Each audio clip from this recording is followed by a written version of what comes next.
በጥቅሉ ግን ኢትዮጵያ ውስጥ የዳበረ የከበርቴ ስርዓት አለ የለም? የስርዓት ከበርቴ አለ። የዳበረ የሚለው ላይ ነው እንጂ ልዩነታቸው የዳበረ የስርዓት ከበርቴ አለ። እሺ ማንፌስቷችሁ ላይ ሌላ ቦታ ላይ ደግሞ በኢትዮጵያ ውስጥ የከበርቴው ስርዓት በወጉ አላደገም ትላላችሁ። እርስዎ ደግሞ የከበርቴው ስርዓት ኢትዮጵያ ውስጥ ያለው የከበርቴ ስርዓት የስርዓትም ይሁን የምንም የዳበረ ነው እያሉኝ ነው። ስፔሲፊኬሽን ይጎለዋል ማኒፌስቶ ላይ እርግጥ ነው።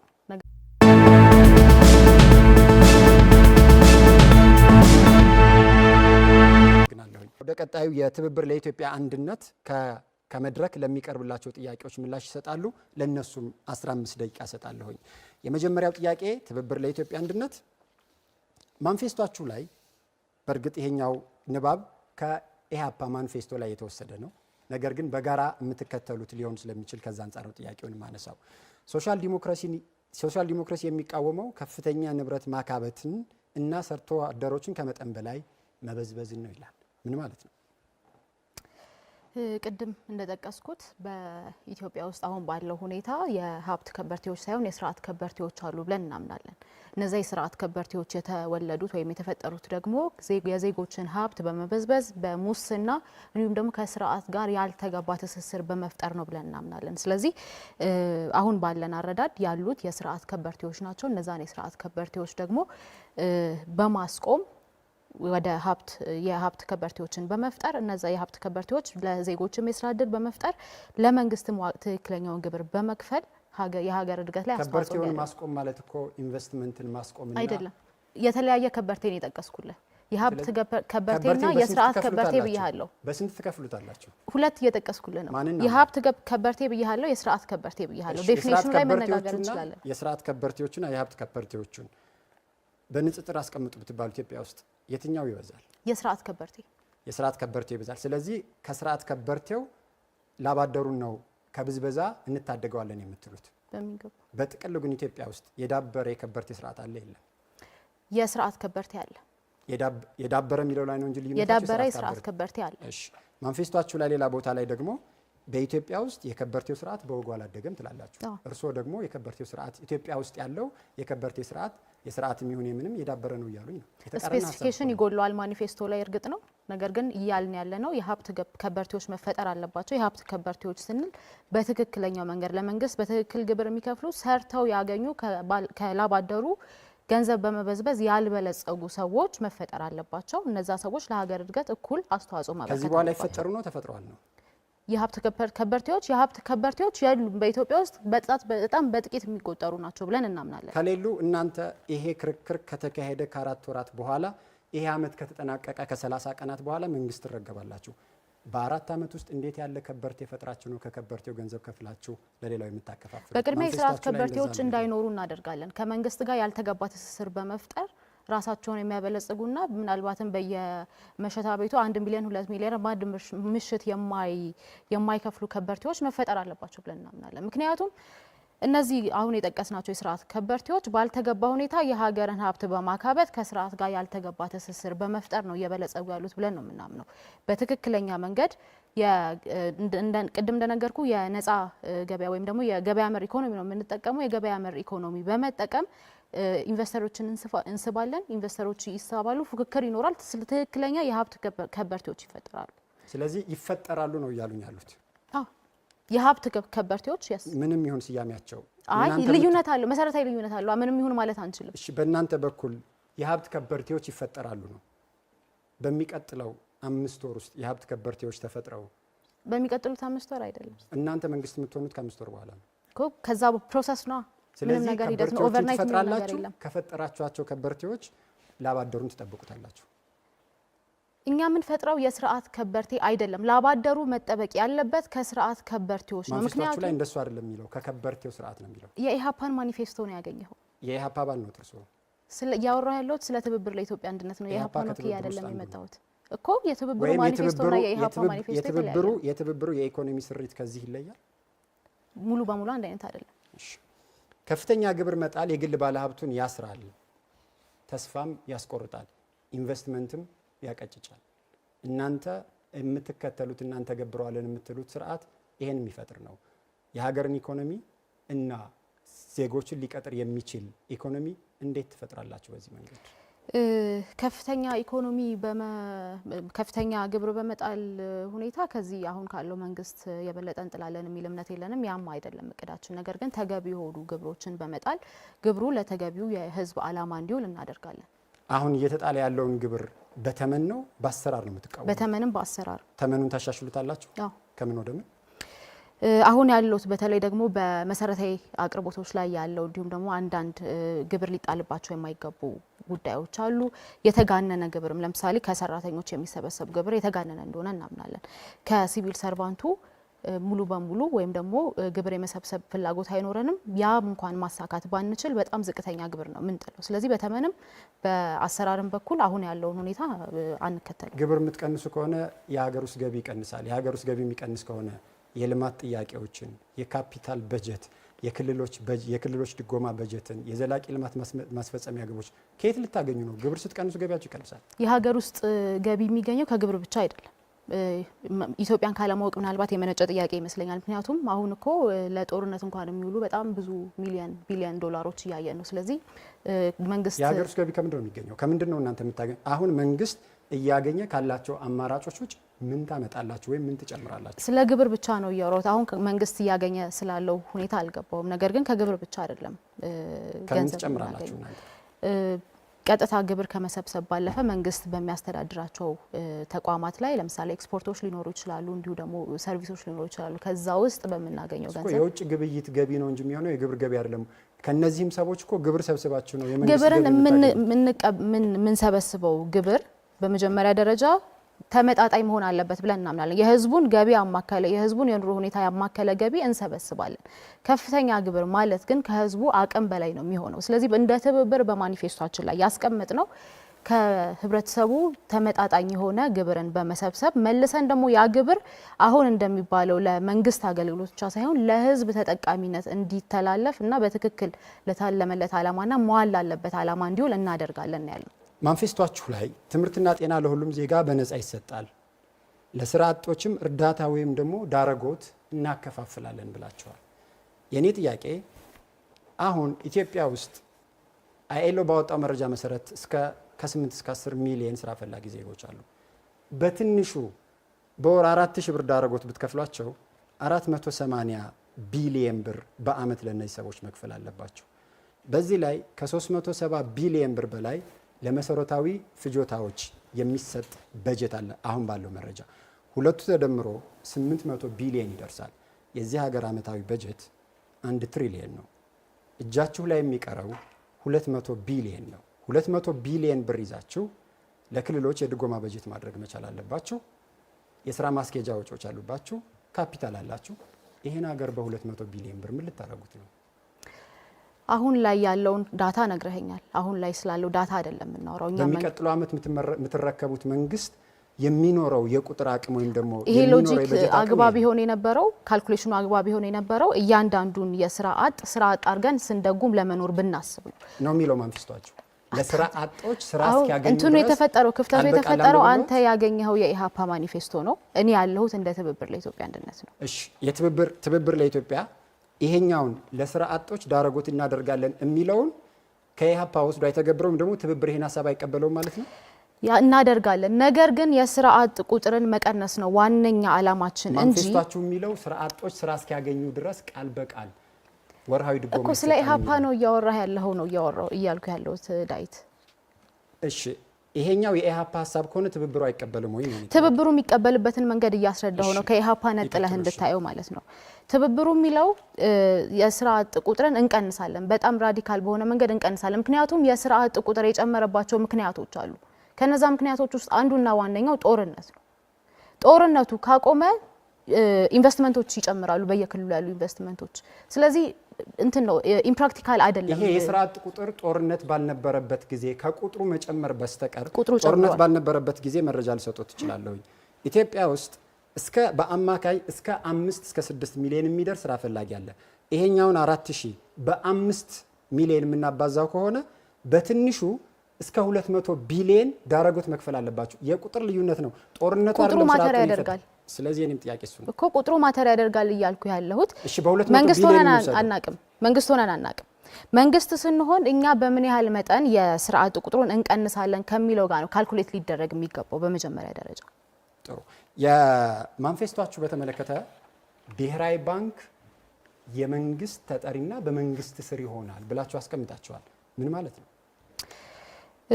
እንደዚህ ያሉ ትላልቅ ተቋማት ብሔራዊ ባንክን ጨምሮ ያሉ ትላልቅ ተቋማት በመንግስት ቁጥጥር ስር መሆን አለባቸው ብለን እናምናለን። ምክንያቱም አንዳንዶቹ ተቋማት ከተቋምነት ባሻገርም የሀገርን ጉዳይ በብዛት የሚይዙ ጉዳዮች ስለሆኑ እንደዚህ ያሉ እንደ ብሔራዊ ባንክ የትኛው የመንግስት አካል ቁጥጥር ስር ነው የምታደርጉት? አሁን ባሉት የመንግስት ስርዓቶች ስር ነሰሰሪ ላይሆን ይችላል፣ ዲቴይሉን አልገባንበትም። ነገር ግን በየትኛውም የመንግስት አካል ሆኖ ጥላው ግን መሆን የሚችለው በመንግስት አካል ነው ብለን ያስቀምጥነው። የመንግስት ሚና በኢኮኖሚና በገበያ ላይ ምን ይሆናል? በትብብር ለኢትዮጵያ አንድነት ፓርቲ እይታ ገበያ መር ኢኮኖሚ ነው የምንጠቀመው። በዛ ውስጥ የመንግስት ሚና መቆጣጠርና ባላንስ ማድረግ ነገሮችን ነው ብለን ያስቀምጥነው። መንግስት የሚሳተፍባቸው ኢንቨስትመንቶች ይኖራሉ። ለምሳሌ ትላልቅ ሴክተሮች፣ የአየር መንገድ፣ የግብርና ሴክተሮች በተወሰነ መልኩ፣ ባንኪንግ ሴክተርን እንደዛው በተወሰነ መልኩና እንደዚህ ትላልቅ የሚባሉ ቀደም እንዳልኩት ከተቋምነት ባሻገር የሀገርን ሁኔታ በጣም በትልቁ ሊወስኑ የሚችሉ ጉዳዮችን መንግስት ነው የሚቆጣጠረው። ሌላው ከማንፌስቷችሁ የተነሳ የማነሳው ጥያቄ ከፖለቲካ ጋር ንክኪ ያላቸው የንግድ ድርጅቶችን እናግዳለን ብላቸዋል። እነማን ናቸው? በምን ለይታችኋቸው ነው? ለምንድን ነው የምታግዷቸው? ስማቸውን እዚህ ጋር መጥቀስ ያለብን አይመስለኝም። ይታወቃሉ። የፖለቲካ ንክኪ ያላቸው የንግድ ድርጅቶች ያሉን ብለ የሚል መከራከሪያ እንኳን ብታመጣ ኢህአፓ ወይም ደግሞ አጠቃላይ ትብብር ለኢትዮጵያ አንድነት ወደ ስልጣን ሲመጣ ከፖለቲካ ፓርቲ ጋር ንክኪ ያላቸው የንግድ ተቋማት ፍቃድ አይኖራቸውም ኢትዮጵያ ውስጥ ለመንቀሳቀስ። እነዚህ ድርጅቶች የክልል መንግስታትና ህዝቦች ሀብት ሆነዋል። እነሱን ነው እያላችሁ ያላችሁት። የክልል መንግስታት የያዟቸውን ሀብቶች የፖለቲካ ንክኪ አላቸው ብላችሁ ትዘጓቸዋላችሁ ማለት ነው? እንዳልኩ ማንነታቸው ላይ አሁን እዚህ ጋር መነጋገር አስፈላጊ ነው ብለን አናምንም። ነገር ግን ቅድም እንደጠቀስኩት አሉ፣ የለየናቸው አሉ። እንደጠቀስኩት ግን አሁን ያሉ የሚል መከራከሪያ አሁን እንዳነሳው አይነት መከራከሪያ እንኳን ቢመጣ እኛ መንግስት በምንሆን ጊዜ ከፖለቲካ ፓርቲ ጋር ንክኪ ያላቸውን ማናቸውንም የንግድ ተቋማት አናስቀጥልምም፣ እንዲከፈቱም አንፈቅድም። የባንኮች አወቃቀርን በተመለከተ ከትብብሩ አካል እንደዚሁም ደግሞ ከኢህአፓ ሊቀመንበር ጋር ባደረግኩት ቃለ ምልልስ ማንኛውም የሃይማኖትና የብሔር ንክኪና ስያሜ ያሉትን የፋይናንስ ተቋማት እንዘጋቸዋለን ብለዋል። ይሄ የትብብሩ አቋም ነው? አዎ። ለምንድን ነው የምዘጓቸው? በመጀመሪያ ደረጃ እንደዚህ አይነት እንደ ኢህአፓም እንደ ትብብርም አንድ ህዝብ ነን ብለን እናምናለን። ስለዚህ በተለይ ደግሞ እንደዚህ አይነት መከፋፈልን የሚፈጥሩና ከዛ ባለፈ ግን ኢኮኖሚን ሊያንቀሳቀሱ የሚችሉ ነገሮች በሃይማኖትና በብሔር የተደራጁ መሆን አለባቸው ብለን አናምንም። ከሀገር ሰላም አንጻርም አጠቃላይ ደግሞ እኛ ከምናራምደው የስርዓት አይነት አንጻርም እንደዚህ አይነት ተቋማት ትክክል ናቸው ብለን አናምንም።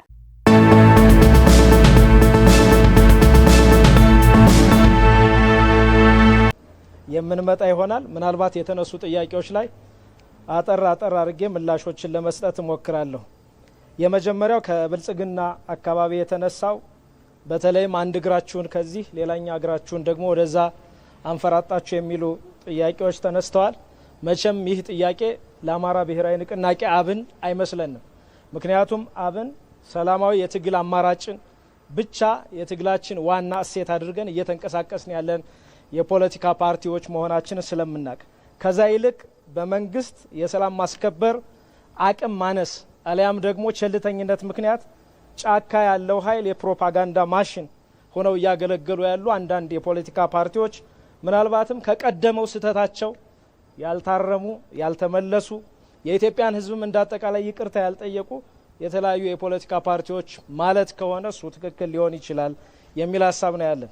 ሌላኛው አብንን በተመለከተ አሁንም የተነሳው ውድ ኢትዮጵያውያን ብላችሁ ያነሳችኋቸው ጥያቄዎች አሉ። አብን የአማራ ብሔራዊ ንቅናቄ ሆናችሁ እንዴት ለኢትዮጵያውያን ጥሪ ታቀርባላችሁ የሚል ሀሳብ ተነስቷል። አንደኛውና መሰረታዊ ጉዳይ አብን ሀገር አቀፍ የፖለቲካ ፓርቲ ነው። ምናልባት እህቴ የድርጅታችን ማኒፌስቶ እንዲሁም ደግሞ ምርጫ ቦርድ ላይ ያወጣነውን ፈቃድ ባለማየት ያነሳችው ጥያቄ ሊሆን ይችላል። ሁለተኛ የአማራ ህዝብ ወያኔ በሰራለት ክልል ብቻ የሚቀመጥ በአንድ ክልል የታጎረ ህዝብ አይደለም። በመላው ኢትዮጵያ ተንሰራፍቶ የሚኖር አማራነቱን ከኢትዮጵያዊነቱ ጋር ባንድ ላይ አስታርቆ የሚኖር ታታሪ ጠንካራ ጨዋ ሀገር ወዳድ ህዝብ ስለሆነ እንዳጠቃላይ አማራዊ ማንነቱንም ጠቅሰን ኢትዮጵያዊ ማንነቱንም ጠቅሰን ድርብርብ ማንነቶችን በተወላዋጭነት የምንጠቀም መሆኑን ለማሳየት ያህል ነው። ሌላኛው ፖሊሲ የላቸውም የሚለው ምናልባት ይሄም ዘወር ብሎ የፓርቲዎችን አጠቃላይ ማኒፌስቶና የፖሊሲ አማራጮች ካለመረዳት ወይም ካለማየት የመጣ ሊሆን ይችላል የሚል ሀሳብ አለን። የአማራ ብሔራዊ ንቅናቄ አብን ወደ 270 ገጽ የሚደርስ ዝርዝር የፖሊሲ አማራጮችን ይዞ በምርጫ እየተወዳደረ የሚገኝ የፖለቲካ ፓርቲ ነው። ሌላኛው የብሔር ፖለቲካ በተለይም ከማንነት ጋር ተያይዞ ማንነትን ብቻ መሰረት አድርጋችሁ እየተንቀሳቀሳችሁ ምናልባት ሁለንተናዊ እይታ እንዳይኖረው ልታደርጉት ነው ወይ የሚል ጥያቄ ተነስቷል። እንግዲህ ማኒፌስቶአችን በዝርዝር ማየት ቢቻል አብን ቀደም እንደተነሳው ብሔርን መሰረት አድርጎ መደራጀት ታክቲካል ሙቭ ነው። ከዚህ በፊት የአማራ ህዝብ በተለያዩ የሀገራችን አካባቢዎች በማንነቱ ተለይቶ ይጠቃ የነበረ ህዝብ ከመሆኑ ጋር ተያይዞ በማንነቱ ተደራጅቶ የሚመጡበትን ጥቃቶች መመከት መቻል አለበት። ለኢትዮጵያዊ ማንነቱ እንዳጠቃላይ በሀገር ግንባታ ሂደቱ ውስጥም ተሳታፊ መሆን መቻል አለበት የሚል ሀሳብ ይዘን እየተንቀሳቀስን የነበረ ከመሆኑ ጋር ተያይዞ ሁለንተናዊ ምልከታዎችን ወጣቱን ያሳጣዋል ብለን አናስብም። እነዚህ ማንነቶች ናቸው። አማራ ሆኖ ዓለምን መቃኘት ማየት ይችላል። ኢትዮጵያዊ ሆኖ ዓለምን ማየት መቃኘት ይችላል። ሁለቱም ማንነቶች ናቸው። እነዚህ ማንነቶቹ ግን ተጋጭተውበት የተቀመጠ አንድም አማራ የለም። እውቁን ምሁር ጋሽ አሰፋ ጫቦን ማንሳት ብችል ከዚህ ላይ ጋሞነቴና ኢትዮጵያዊነቴ ተጋጭተውብኝ አልተቀመጥኩም እንዳሉት ሁሉ እኛም አማራነታችን ከኢትዮጵያዊነት ማንነታችን ጋር የማይጋጭብን ኢትዮጵያዊነታችን በጽኑ መሰረት ላይ እንዲቆም የምንረባረብ የምንንቀሳቀስ ዜጎች መሆናችንን አስረግጠን መናገር እንፈልጋለን። አብንን ምረጡ። የአብን ምልክቱ ሰዓት ነው። ጊዜው አሁን ነው። አብንን ምረጡ ማለት እፈልጋለሁ። እጅግ አድርጌ አመሰግናለሁ። የትውልድ ግንባታ የወጣቶች ጉዳይ የሀሳብ ትንቅንቁ ቀጥሏል። በሶስተኛው ምዕራፍ ሶስተኛው ተናጋሪ እንቀጥላለን። ነጻነትና እኩልነት ቀደም ሲል ከሌሎች ፓርቲዎች ለተነሱላቸው ጥያቄዎችና ከዚህ ቀጥሎ እኔ ለማነሳቸው ጥያቄዎች ምላሽ የምትሰጡ ይሆናል። ነጻነትና እኩልነት ዓለም አቀፋዊ መብቶች እንጂ ያንድን ሀገር ውስብስብ ችግር የሚፈቱ የፖለቲካ ርዕዮተ ዓለሞች አይደሉም። እንደምታውቁት ፓርቲው እነዚህን መርሆች ሽፋን አድርጎ የትሮይ ፈረስ ፖለቲካ እየተጫወተ አይደለም ወይ? ሁለተኛ ቀደም ሲል እናንተ ስታነሱ እንደነበሩ ነጻነትና እኩልነት ፓርቲ ሚዛናዊነትን መርሆ አድርጎ ይሄዳል የሚል ነገር አንስታቸዋል። ነጻ የወጣና ነጻነቱ የተነፈገ ትውልድ ባልተለየበት ሁኔታ ውስጥ ፓርቲያችሁ የትኛውን የኢትዮጵያ ህዝብ ከየትኛው ነው ነጻ የሚያወጣው? ለየትኛው ህዝብ እኩልነት ነው የሚሰራው? የተነሱት ላይ የተወሰነ ሀሳብ ልስጥና ከዛ እቀጥላለሁ። የነጻነትና እኩልነት ፓርቲ የትግል ስልቶች ቅድም በብልጽግና በኩል ከመደመር ጋር የሚሄዱ ናቸው፣ እነዚህማ ከኛ ጋር ተመሳሳይ ነገሮች አይደሉም ወይ የሚል ነገር ሰምቻለሁ። በመሰረቱ ብልጽግና ፓርቲ የተቋቋመው በ2012 ነጻነትና እኩልነት ፓርቲ በ2011 ነው የተቋቋመው። ስለዚህ ምናልባት መመሳሰሎች ወይም የሀሳብ መጋራቶች ካሉ ብልጽግና ፓርቲ ከነጻነትና እኩልነት ፓርቲ እንደወሰደ ይሰማኛል። በዛ ልክ አንደርስታንድ ብታደርጉት ጥሩ ይመስለኛል። ሌላው ፖሊሲ የላችሁም የሚል እንዲሁ ሲነሳ ሰምቻለሁ። ይህም ነጻነትና እኩልነት ፓርቲን የሚመለከት አይመስለኝም። ነጻነትና እኩልነት ፓርቲ ከ20 በላይ ፖሊሲዎችን ለህዝብ አስተዋውቋል። ይሄንን ዌብሳይታችን ላይ ገብቶ ማየት ይቻላል። ወይም ማኒፌስቶአችንን በዝርዝር ያለ ማየት ሊሆን ስለሚችል እሱን ብትመለከቱ የተሻለ ትማሩበታላችሁ ብዬ አስባለሁ። ሁሉንም ወጣቶች እንግዲህ ለሀገራችን ሁለንተናዊ እድገት መሰረትና ዋስትና ናቸው ብለን እናስባለን። የሀገራችን አንድነት፣ ሰላምና እድገት የሚወሰነው ዛሬ ለወጣቶቻችን በምንሰጠው ትኩረት፣ ወጣቶቻችንን ለማልማት በምንሰራው ስራና ለዚሁ በምናፈሰው ሀብት እንደሆነ እናምናለን። ወጣቶች እምቅ የማሰብ የመስራት ኃይል፣ ፍላጎት፣ ድፍረት ያላቸው ሲሆን እነዚህ የወጣትነት ባህሪያት በአግባቡ ስራ ላይ እንዲውሉ ከተደረገ ሀገርን ለማሳደግ መልካም አጋጣሚዎች ናቸው ብለን እናምናለን። ናእፓ የወጣቶችን ጉዳይ የሚመለከተው ከይስሙላ ተሳትፎ በላይ ነው ብለን እናምናለን። ናእፓ የወጣቶችን ተሳታፊነትና ተጠቃሚነት በተሻለ ደረጃ ሊያረጋግጡ የሚችሉ ፖሊሲዎችና ፕሮግራሞች አዘጋጅቷል። ወጣቶች በፓርቲ ውስጥ አመራርነትን የሚለማመዱበት የራሱ አደረጃጀት ያለው ነው። ሌላው ወንድም ያነሳው ጥያቄ ነጻነትና እኩልነት ፓርቲ ነጻነት፣ እኩልነት የሚሉ ዓለም አቀፋዊ የሆኑ ይዘት ያላቸው ቃላትን በመጠቀም ይሄዳል። ወይም ይሄ ርዕዮተ ዓለም ሊሆን ይችላል ወይም እንዴት የኢትዮጵያን ሕዝብ በዚህ መቃኘት ይቻላል የሚል ጥያቄ አንስቷል። ነጻነትና እኩልነት ፓርቲ ኢትዮጵያውያን ነጻነትና እኩልነት ወይም ፍትህ የሰው ልጆች ሁሉ የጋራ መሻት ናቸው ብሎ ያምናል። የሰው ልጆች ባህል፣ ቋንቋ፣ ሃይማኖት፣ ዘር፣ ቀለም ሳይለያቸው በነጻነትና በእኩልነት የመኖር ተፈጥሯዊ ፍላጎት አላቸው። ወደ ሀገራችን ተመልሰን መላ ኢትዮጵያውያን የሚስማሙበት ሁለት ቃላት ብንፈልግ ነጻነትና እኩልነት እንደሚሆኑ እርግጠኛ ሆኖ መናገር ይቻላል። የሀገራችንን የፖለቲካ ታሪክ መለስ ብለን ስንመለከት ባለፉት 50 ዓመታት የተነሱ የፖለቲካ ጥያቄዎች ሲጨመቁ ሁሉም በሚባል ደረጃ የነጻነትና የእኩልነት ጥያቄዎች ናቸው። ነጻነትና እኩልነት ፓርቲ እነዚህን የሀገራችን መሰረታዊ የፖለቲካ ጥያቄዎች መልስ እንዲያገኙ የሚታገል ፓርቲ ነው። የመናገር፣ የማሰብ፣ የእምነት፣ የመደራጀት እንዲሁም ከፍርሃትና ከድህነት ነጻ ሆኖ መኖር የኢትዮጵያውያን የዘመናት ፍላጎት ነው። የእኩልነት ጥያቄ በሀገር ጉዳይ የእኩል ተሳታፊነትና እኩል ተጠቃሚነት ጥያቄ ነው። በብሔሮች፣ በጾታ፣ በእምነት፣ በትውልድ መካከል እኩልነት መስፈን ለሀገራችን ሰላምና እድገት እጅግ አስፈላጊ ነው። ላለፉት በርካታ አስርተ ዓመታት የቆየውና ዛሬም ያልተለየን የእርስ በርስ ጦርነት መሰረታዊ ምክንያት በሀገራችን የነጻነትና የእኩልነት ጥያቄዎች ባለመመለሳቸው ነው ብለን እናምናለን። እነዚህን ጥያቄዎች የመመለስ ታሪካዊ ኃላፊነት በዚህ ትውልድ ላይ ወድቋል የሚል እምነት አለን። ነጻነትና እኩልነትን አጥብቀው ከሚሹ የህብረተሰብ ክፍሎች ደግሞ ዋናዎቹ ወጣቶች ናቸው ብለን እናምናለን።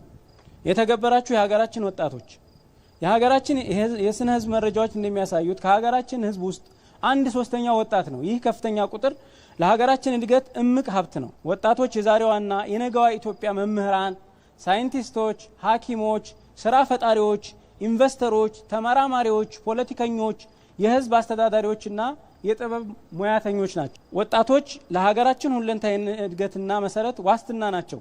የሀገራችን አንድነት፣ ሰላምና እድገት የሚወሰነው ዛሬ ለወጣቶቻችን በምንሰጠው ትኩረት፣ ወጣቶቻችንን ለማልማት በምንሰራው ስራና ለዚሁ በምናፈሰው ሀብት ነው። ወጣቶች እምቅ የማሰብና የመስራት ኃይል ፍላጎት አላቸው።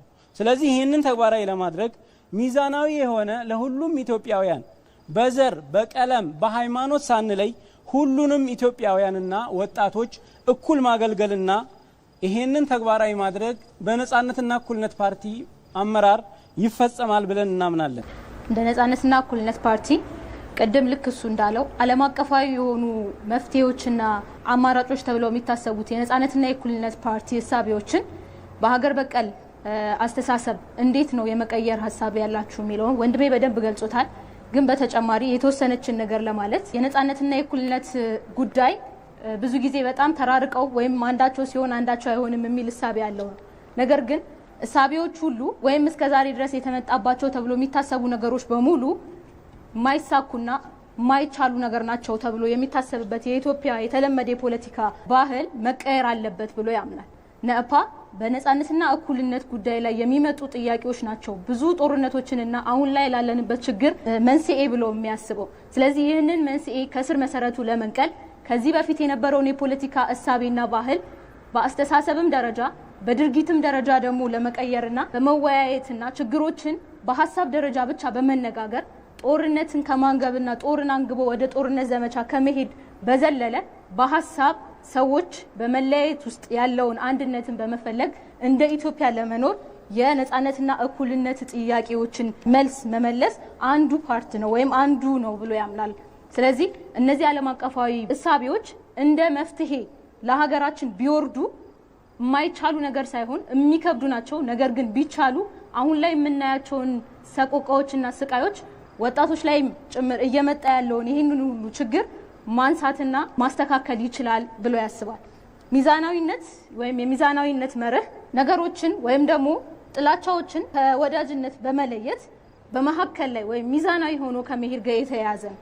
ስለዚህ ይህም ህሳቤ በማንኛውም ህሳቤ ሊሆን ይችላል፣ በድርጊቶች ሊሆን ይችላል፣ በፖሊሲ ደረጃ ሊሆን ይችላል። ልክ እንደ ትልቅ ደግሞ ስናስበው በአይዲዮሎጂ ደረጃ ይህንን ስናደርግ ከሌሎች ፓርቲዎች ጋር ያለን የተለያየ የህሳቤነትና የአካሄድ ደረጃዎችን በሚዛናዊነት መርህ መተቸትም በሚዛናዊነት መርህ ደግሞ መደገፍም ደግሞ አንዱ ፓርቲ ነው ብሎ ያስባል። ነጻነቱንና ነጻ የመውጣት የተባለው ደግሞ በሀገራችን ቅድም ስንለው እንደነበረው እነዚህን ሁሉ ልዩነቶች አምጥቶ እዚህ ደረጃ ያደረሰን ሲወርድ ሲዋረድ የመጣው በብሔር ሊሆን ይችላል፣ በጾታ ልክ እንደዚሁ ደግሞ እምነትም ደረጃ የነበረውን የነጻ የማጣት ጉዳይ ነው። ይህንን ጦርነትና አለመግባባቶች የሚያመጣል ብለን የምናስበው በነጻነት ላይ የተመሰረተ መርህን የሚከተል መንግስትን መመስረት እነዚህን ሁሉ ጦርነቶችና ችግሮችን ያጠፋል ብሎ ያስባል። ስለዚህ ከዚህ አንጻር ነጻነትና እኩልነት ፓርቲ በሚዛናዊና ምክንያታዊ የሆነን ፖለቲካ በመከተል የኢትዮጵያን ወጣቶችን ጭምር ህዝቦችንም ወጣቶችንም አሁን ካለንበት ችግር እናወጣለን ብለን እናስባለን። ብዕርን ይምረጡ። ምልክታችን ብዕር ነው። ክቡራትና ክቡራን በዚህ ምዕራፍ ውስጥ የመጨረሻ የማጠቃለያ ሀሳብ ለተነሱለት ጥያቄዎች ምላሽና ማብራሪያ የሚሰጥበት ለቀረበው ትችት ማስተባበያ የሚያቀርበው አራተኛው አቅራቢ ብልጽግና ፓርቲ ነው የሚሆን። በርከት ያሉ ጥያቄዎች ከሌሎች ተፎካካሪ ፓርቲዎች ቀርበዋል። አንድ ጥያቄ ከዚህ ከመድረክ እኔም እጨምራለሁ። እሱን ሰብሰብ አድርጋችሁ ምላሽና ማብራሪያ የምትሰጡ ይሆናል። ብልጽግና ፓርቲ የመደመር እሳቤው ውስጥ አንድነትንና ተግባብቶ መስራትን በእሳቤ ደረጃ ይሰብካል። በተግባር ደግሞ የብልጽግና ፓርቲ ወጣቶች ሊግ፣ የብልጽግና ፓርቲ የሴቶች ሊግ እና መሰል አደረጃጀቶችን በመጠቀም ወጣቱ የርዕዮተ ዓለም እስረኛ እንዲሆን በማድረግ የኛና የነሱ የሚል ክፍፍል በመፍጠር ፓርቲው በእሳቤና በተግባር መካከል ያለውን ተቃርኖ እንዴት ያስታርቃል? በአወያዩ የተነሳውን ጥያቄ ቀለል ባለ አማርኛ ለመግለጽ የወጣት ሊግ የሚለው ክንፍ በሚለው ተስተካክሏል። እንግዲህ ፓርቲያችን ብልጽግና ሀሳብ ያለው ፓርቲ ነው፣ አሻጋሪ ሀሳብ ያለው ፓርቲ ነው። ስለዚህ ይህንን ሀሳቡ የሚያስቀጥለው ትውልድ ያስፈልጋል ብሎ ያስባል። ለዛም ነው የወጣት ክንፍ ብሎ የራሱ የሆነ አደረጋገት ያቋቋመው፣ የሴቶች ክንፍ ብሎ የራሱ የሆነ አደረጋገት አቋቋመው። ምክንያት ወጣት ፖለቲካን ከስር ከመሰረቱ ቢለምዱ የነገዋን ኢትዮጵያ ብልጽግና ፓርቲ የሚያስበዋን ኢትዮጵያን ለመሸከም ትከሻዎቹ ከፍ ይላል ብሎ ስለሚያስብ ነው እንጂ የተለየ ፕሪቪሌጅ ለወጣት ክንፍ አባላት ወይንም ለሴት ክንፍ አባላት እንደማይሰጥ መላው የኢትዮጵያ ወጣት እንዲያቅልኝ እጠይቃለሁ ወይ አሳውቃለሁ። እንግዲህ ቅድም ትብብር ለአንድነት የሚለው ፓርቲ የኢትዮጵያ ሕዝብ በጠየቀን መልኩ ተጣምረን መጣን ነው የሚለው። እኔ ደግሞ መልሱ ጥሩ የሚሆነው ሀሳባችን ስለተበተነ ርዕዮተ ዓለማችን ከጊዜው ጋር ስለማይገናኝ ተባብረን መጣን የሚል አማርኛ ቢጠቀሙ ጥሩ ነው የሚል ሀሳብ አለኝ። ሌላው እህቴ ያነሳችው 2013 ላይ በምርጫ የተከራከሩት ዛሬ የሉም ብላለች። እርግጥ ነው ብልጽግና ፓርቲ ወይንም መንግስት የሀገሪቷን ሉዓላዊነትን የሚያስጠይቁትን አስራ መጠየቅ አለበት ብዬ አምናለሁ። ምክንያቱም የሌሎች አገራትን ሀሳብ የሚያራምድ አካል መጠየቅ አለበት። ለዛም ነው እንጂ ብልጽግና ፓርቲ ወጣቶች ወደ ፖለቲካ እንዲመጡ እጆቹን የከፈተ ፓርቲ ነው። እንደውም በዚሁ አጋጣሚ እህቴ ብትቺ ወደ ብልጽግና ፓርቲ መተሽ ከኛ ጋር ተቀላቅለሽ የነገዋን ኢትዮጵያን አብረሽ ብታይ ወይንም ብንገነባ የሚል ጥሪ በዚሁ ማስተላለፍ እወዳለሁ። ሌላው አብን በተመለከተ አብን እውነት ለመናገር የአማራ ወጣት ጦርነት አንገሽግሾታል። ብልጽግና ፓርቲ ኢትዮጵያ ውስጥ እየፈጠረ ያለውን ልማት መጥቶ መቀራመጥ ይፈልጋል እና ብትችሉ እናንተ እጃችሁን ከአማራ ወጣት አንስታችሁ የአማራ ወጣት ብልጽግና ተቋዳሽ እንዲሆን ብታደርጉ የሚል ሀሳብ እዚሁ ጋር ማንሳት እፈልጋለሁ። ሌላው ነጻነትና እኩልነት በተሽሞነመነ አማርኛ ስለ ተስፋውን ደስ የሚል ታሪክ ስትነግረን ነበር። እዚሁ ጋር ታሪኩ በእውነተኛ ታሪክ ላይ ተመሰረተ ነው ወይ የሚል ጥያቄ አለኝ።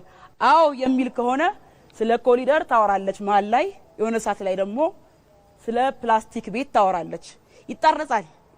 የተከበራችሁ ኢትዮጵያ ወጣት አዲስ አበባ ውስጥ ፕላስቲክ ካየን 3 አመታት አልፈዋል። ስለዚህ ታሪኩ ትንሽ ኤዲት ተደርጎ ለቲክቶክ መሸጫ እንዲሆን ብታደርጉት የሚል ነገር አለ። ሌላው ጥያቄዎቹን በተለያየ አማርኛ ይነገር እንጂ 3 ጥያቄዎች ናቸው። ስራ አጥነት ላይ፣ የፖለቲካ ተሳትፎ፣ ስደት ላይ ነው። እኔ ቀለል አድርጌ እናገርና እህቴ ትጨምራለች። ስራ አጥነት በተመለከተ የተከበራችሁ የኢትዮጵያ ወጣቶች እንደምታውቁት ብልጽግና ፓርቲ 2013 ላይ ለምርጫ ሲወዳደር ስራ ክህሎት እንደ ኮሚሽን ነበረ ያቋቋመው። የስራ አጥነት ውዝፍ እዳ በኮሚሽን አይፈታም ብሎ የራሱ የሆነ ሚኒስትሪ ከፍቷል። ስለዚህ ምን ያህል አንገብጋቢ ጉዳይ እንደሆነ ብልጽግና ፓርቲ ተረድቷል። ውዝፍ እዳ ነው። ውዝፍ እዳ ደግሞ በአንድ ጀንበር በ5 ዓመት ይፈታ ብሎ ማውራት አላዋቂ ስለሚያደርግ ነገር ላይ ብናስብ የሚል ሀሳብ አለኝ። ብልጽግና ፓርቲ በስራና ክህሎት ሚኒስቴር በኩል በርካታ የውጭ የስራ እድል ፈጠራዎችን እያካሄደ ይገኛል። አብን ቅድም ኮሊደር ሌሎች ገጠር ሀገራት አካባቢ አልደረሰም ለሚለው ያው አብን ከአማራ ክልል የማይወጣ ፓርቲ ስለሆነ ውድ ወንድሜ ደሴ፣ ባህር ዳር፣ ጎንደር፣ ኮምቦልቻ ሄደ ብታይ ምን ያህል እንዴት የሚያምር ኮሪደር እየተሰራ እንደሆነ መረጃ ወይንም በአይነት ያለ። ስለዚህ ውድ ኢትዮጵያውያን ብልጽግና ፓርቲ የትውልድ ፓርቲ ነው። አሻጋሪ ሀሳብ ያለው ፓርቲ ነው። ብልጽግና መምረጥ ማለት እኔ የማየው የምጓጓለትን ብልጽግናን ከኔ ጋር አብራችሁ ለማየት መወሰን ነው። ብልጽግናን ይምረጡ። የምርጫ ምልክታችን የስንዴ ነዶ ነው። አመሰግናለሁ። ኢትዮጵያውያን እንግዲህ የነበረንን ክርክር እንደሰማችሁት ነው። ትብብር አሁንም ቆሞ በቀረ እሳቤ ውስጥ ነው የሚገኘው። ህብረ ብሔራዊነትን ሳይሆን ህብረ ብሔራዊነትን ትቶ ኢትዮጵያዊነትን ብቻ የሚያቀነቅን ብልጽግና ግልጽ አቋም አለው። ህብረ ብሔራዊነት፣ ወንድማማችነት፣ እህትማማችነት ኢትዮጵያዊነትን ይዞ የሚያሻግር ነው ብሎ ያምናል። እርግጥ ነው እሳቸው በወጣቶች መድረክ ላይ መገኘታቸው ትንሽ ሊከብድ ይችላል። ትብብር ወጣት ቢልክ የተሻለ እሳቤና የተሻለ ክርክር ማድረግ እንችላለን የሚል እምነት ይኖረናል። መድረኩ የወጣቶች ስለሆነ ወጣቶች ለሌላም ጊዜ ወጣቶች መከራከር ቢችሉ መልካም ነው የሚል እምነት አለን። ብልጽግና ማንም ኢትዮጵያዊ ስደተኛ እንዲሆን እሳቤ የለው። ስደተኞች ወደ ሀገራቸው መጥተው የሀገራቸውን ትሩፋት ማየት አለባቸው ብሎ ያምናል። በዚህ ሂደት ውስጥ በህገወጥ መልኩ ሲሄዱ የነበሩ ወጣቶቻችን የፓርቲያችን ፕሬዝዳንት ጨምሮ በነበራቸው የዲፕሎማሲያዊ ንግግር በሚያደርጉት የዲፕሎማሲያዊ ጉዞ በራሳቸው ፕሌን ጭምር ይዘው መጥተዋል። ያን ብቻ ሳይሆን በስደት በህገወጥ መልኩ ተሰደው የነበሩት ከግማሽ ሚሊዮን በላይ የሆኑ ወጣቶች ወደ ሀገራቸው ተመልሰው በሁሉም ክልል የስራ እድል ተመቻችቶላቸው ቴክኒካል እውቀት በሚያስፈልጋቸው መልኩ ወደ ስራ ገብተዋል። ይሄ ብቻ አይደለም። ሀገራችን በቂ የኢኮኖሚ ምህዳር ስለሌላት ሁሉንም ነገሮችን በጠበቅነው ልክ ስላልተገነባ ገና እንደ አዲስ እየገነባን ስለሆነ ከበፊት የመጣ እዳ ቢኖርም ያንን እዳ ለማሻር የኢኮኖሚ ሪፎርም በማድረግ በግብርና የነበሩ ችግሮችን መሰናክሎችን ሶሉሽን በመስጠት ወጣቶች አሁንም የስራ እድል እንዲያገኙ ከ16.8 ሚሊዮን ወጣቶች በላይ የስራ እድል ተፈጥሯል። ይሄ ወጣቱን አርሶ አደር፣ ወጣቱን አርብቶ አደር፣ ወጣቱን የስራ ፈጣሪ ይሄ ውብ ኮሪደር ስናይ በወጣት እጆች የተገነባ ነው። ያንን ያላደነቀ ተፎካካሪ ፓርቲ ይሄ ኢትዮጵያውያን ራሱ መጠየቅ ይኖርባቸዋል የሚል እምነት አለ። እርግጥ ነው ጦርነት አጥፊ ነው። በነበረን የሀገራችን ውስጥ ታሪክም ጦርነት እያጠፋ የነገውን ትውልድ እዳ እየሆነ ነው። ብልጽግና ግልጽ አቋም አለው። እዳ የነበረውን ምንዳ ማድረግ አለብን። ለዛሬም ብቻ ሳይሆን ለነገ ትውልድ ማሰብ አለብን ብሎ ነው ብልጽግና የተጓዘ። ቅድም እህቴ የትብብር አንስታለች። ብዙ ሚሊዮን ዶላሮችን እንዳውም ብልጽግና ተበድሯል የሚል ይሄ እንግዲህ የመረጃ እጥረት ይሆናል እንጂ ብልጽግና በባለፉት የለውጥ ዓመታት አንድም ኮመርሻል ብር አልተበደረም። በኢትዮጵያውያን ማህበረሰብ በአንድ ላይ ተደርጎ የተገነቡ ልማቶች የተገነቡ ውጤቶች ናቸው። ብልጽግናን መምረጥ አሻጋሪ እሳቤ ነው። ብልጽግናን በአብዮት አያምንም። ብልጽግና በሪፎርም ነው የሚያምረው። የነበረውን ብልሽት እያስተካከለ ባለው ላይ እየደመረ ለነገው የሚያስቀምጥ ፓርቲ ነው። ብልጽግና የሚዛን የሚጠብቅ ፓርቲ ነው። ብልጽግና አሻጋሪ ሀሳብ ያለው ፓርቲ ነው። አይቻልም የተባለውን ግድብ የጨረሰ ፓርቲ ነው። ኢትዮጵያ ያስፈልጋትም የተባለውን ፈርቲላይዘር እንዲኖራት ያደረገ ፓርቲ ነው። ብልጽግናን ይምረጡ። ምልክታችን የስንዴ ነው። ጨርሰዋል። ክቡራትና ክቡራን ተፎካካሪ ፓርቲዎች ለነገይቷ ኢትዮጵያ ባለራዕይ ወጣቶችን ለማፍራት በአብሮት ፀሐይ የሚሞቅ ትውልድ ለመገንባት የስብዕና ስነ ምግባር ጉልላትን ለመትከል አለን ያሉትን የፖሊሲ አማራጭ አቅርበዋል። በሀሳብ ተቃርነዋል፣ ተከራክረዋል። ፍቱን ያሉትን የፖለቲካ ቀመር አስቀምጠዋል። በዚህ መድረክ ላይ አብረውን የሚገኙት ብልጽግና፣ ትብብር ለኢትዮጵያ፣ አብንና ነእፓ ናቸው። የዛሬ የፖለቲካ ፓርቲዎች ሚዛን የሀገር መሪነት ልክ በእናንተ በተመልካቾቻችን ብቻ ሳይሆን በአብርሆት የእውቀት መለኪያ ተመዝኗል። ለትውልድ ግንባታ እየተደረገ ያለው ይህ የሀሳብ ፍልሚያ አሁን የመጨረሻው ምዕራፍ ላይ ደርሷል። አራተኛው ምዕራፍ የፖለቲካ ፓርቲዎች በትውልድ ግንባታና በወጣቶች ጉዳይ ላይ ያላቸውን የማጠቃለያ ሀሳብ የሚያቀርቡ ይሆናል። የመጀመሪያው አቅራቢ አስቀድመን ባወጣነው እጣ መሰረት ትብብር ለኢትዮጵያ ይሆናል። 5 ደቂቃ አላችሁ። የማጠቃለያ ሀሳባችሁን ማቅረብ ይቻላል። እንግዲህ ሁኔታዎች ግልጽ ናቸው። ወጣቱ ትውልድ ያለበትም ችግር ብዙ ነው፣ ተናግረን የማንጨርሰው። ስለዚህ ይሄ ትውልድ እንዲድን፣ በነጻነት በሀገሩ እንዲንቀሳቀስ፣ የተሻለች ኢትዮጵያ እንድትፈጠር ትብብር ለኢትዮጵያ አንድነት ይሰራል። በከተማ ልማትም ላይ በቅድሚያ በጥናት ላይ የተመሰረተ የቤት ፈረሳ ያከናውናል። ያረጁ ቤቶች እንዲታደሱ ፍላጎት አለው። ነገር ግን ያረጁ ቤቶች እዛው ማህበራዊ መሰረታቸው ሳይናጋ ይገነባሉ ማለት ነው። የኛ ፖሊሲ በግልጽ የተቀመጠ ነው። እንደ ብልጽግና ፓርቲ ህዝቡን ሜዳ ላይ ጥለን ለችግርና ለከፋ ማህበራዊ ቀውስ የምንዳርግ አይደለንም። በጥናት ላይ የተመሰረተ ስራዎች የምንሰራነን፣ መርሆች ያሉነን፣ የተሻለ ሀሳብ ፖሊሲም ያለነን። ስለዚህ የተሻለ ሀሳብና አስተሳሰብ ያለው ደግሞ ማን እንደሆነ የኢትዮጵያ ህዝብ እያየ ይመስለኛል። በተግባር ተፈትኖ ያለፉት 7 ዓመታት የወደቀው ስርዓት አሁን ድጋሚ እድል ሊሰጠው ስለማይገባ የተሻለ እድል መስጠት የሚገባው ለትብብር ለኢትዮጵያ አንድነት ነው ብለን እናምናለን።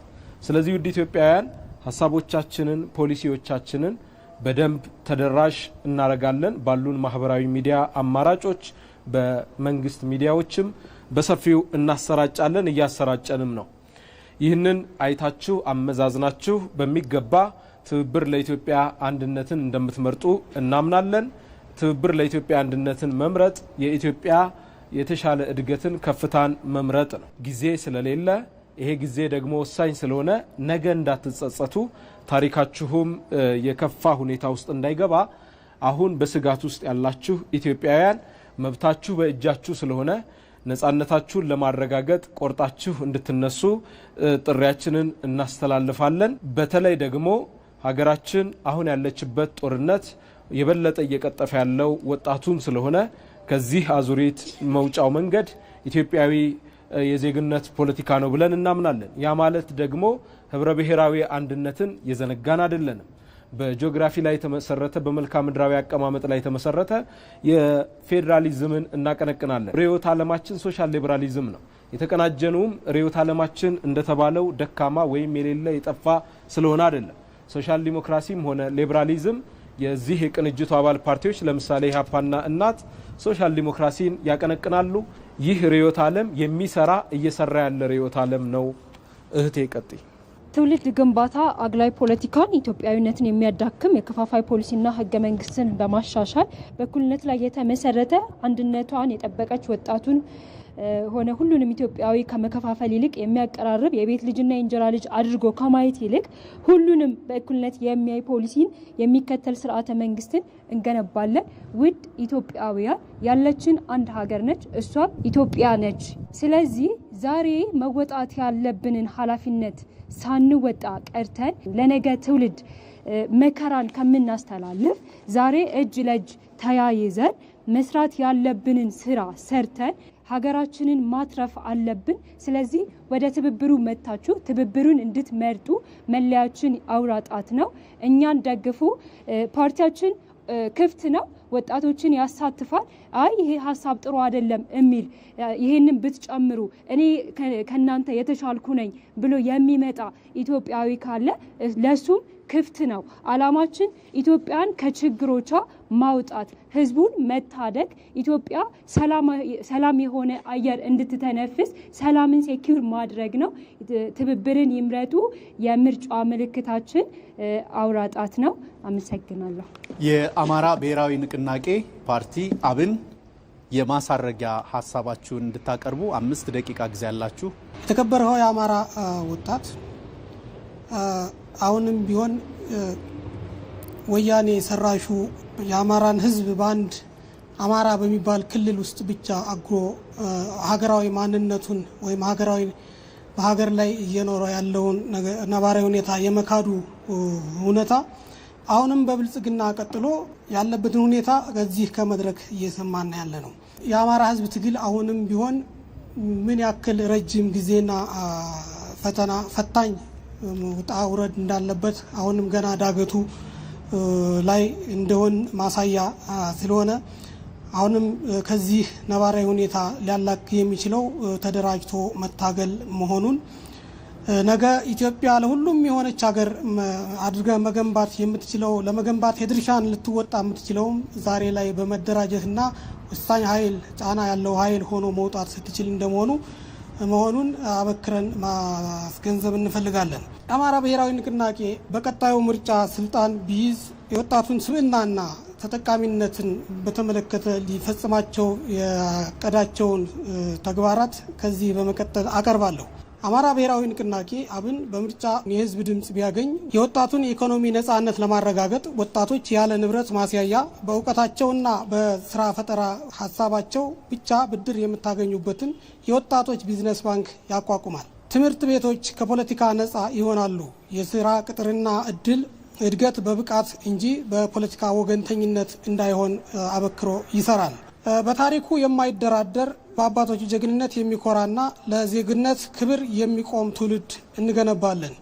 ወጣቱ በፖለቲካ መድረክ ለኮታ ማሟያ ሳይሆን በብቃት ቁልፍ የስልጣን እርከኖች ላይ እንዲቀመጥ በማድረግ እውነተኛ ውሳኔ ሰጪ እንዲሆን እናደርጋለን።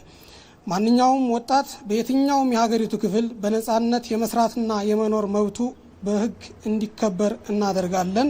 በተግባር እንዲተረጎሙ እናደርጋለን። በዚህም ስደትን በሀገር ውስጥ ተስፋ እንተካለን። በወጣት ላይ የሚደረግ ኢንቨስትመንት የሀገርን ዘላለማዊነት የሚያረጋግጥ ብቸኛውና አስተማማኝ ዋስትና ነው ብሎ ስለሚያምን ለተግባራዊነቱ ይቆማል፣ ይተጋል። ለምን አብንን ይመርጣሉ? ወጣቱን ለስልጣን እድሜ ማራዘሚያነት